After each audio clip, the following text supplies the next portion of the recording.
South Africa tour of Afghanistan second ODI. ఈ వీడియోలో మనం రెండు టీమ్స్ ని కంపేర్ చేద్దాం. ప్లేయింగ్ కండిషన్స్ ఎలా ఉంటాయో చూద్దాం. ప్లేయర్స్ ఎవరు బాగా ఆడగలరో చూద్దాం. ముందు మనం టీమ్ కంపారిజన్ తో స్టార్ట్ చేద్దాం. ఈ రెండు టీమ్స్ లో బ్యాటింగ్ చూసుకుంటే సౌత్ ఆఫ్రికాకే చాలా అడ్వాంటేజ్ ఉంది. బ్యాటింగ్ డెప్త్ గానీ బ్యాటింగ్ క్వాలిటీ గానీ చాలా బాగా ఉంది. కానీ బౌలింగ్ విషయంలో ఆఫ్ఘనిస్తాన్ దే పై చేయని చెప్పుకోవచ్చు. ఎందుకంటే ఫాస్ట్ బౌలింగ్ ఇంచుమించు సేమ్ క్వాలిటీనే ఉంది, కానీ స్పిన్ బౌలింగ్ లో ఆఫ్ఘనిస్తాన్ కి అడ్వాంటేజ్ ఉంది.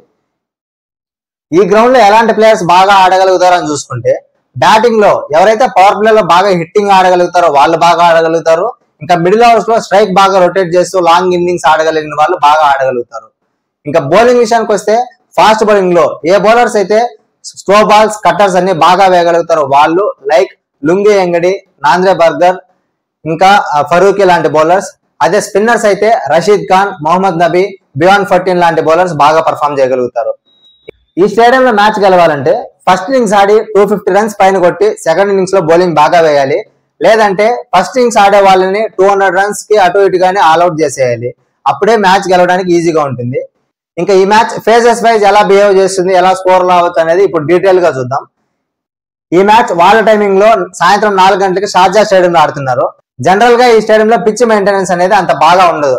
సో ఈ స్టేడియంలో బ్యాటింగ్ ఆడడం చాలా కష్టంగా ఉంటుంది. ఇది ఒక బౌలింగ్ పిచ్ అని చెప్పుకోవచ్చు. ఫస్ట్ ఇన్నింగ్స్ పవర్ ప్లే లో చూసుకుంటే ఏ బౌలర్స్ అయితే కొంచెం బాల్ ఎక్కువగా స్వింగ్ చేయగలుగుతారో వాళ్ళు బాగా వేయగలుగుతారు. కానీ పవర్ ప్లే అయిన తర్వాత బౌలింగ్ అనేది స్పిన్ బౌలింగ్ చాలా బాగా పడుతుంది. స్లో బాల్స్ కట్టర్స్ అనేవి చాలా ఎఫెక్టివ్ గా మారిపోతాయి.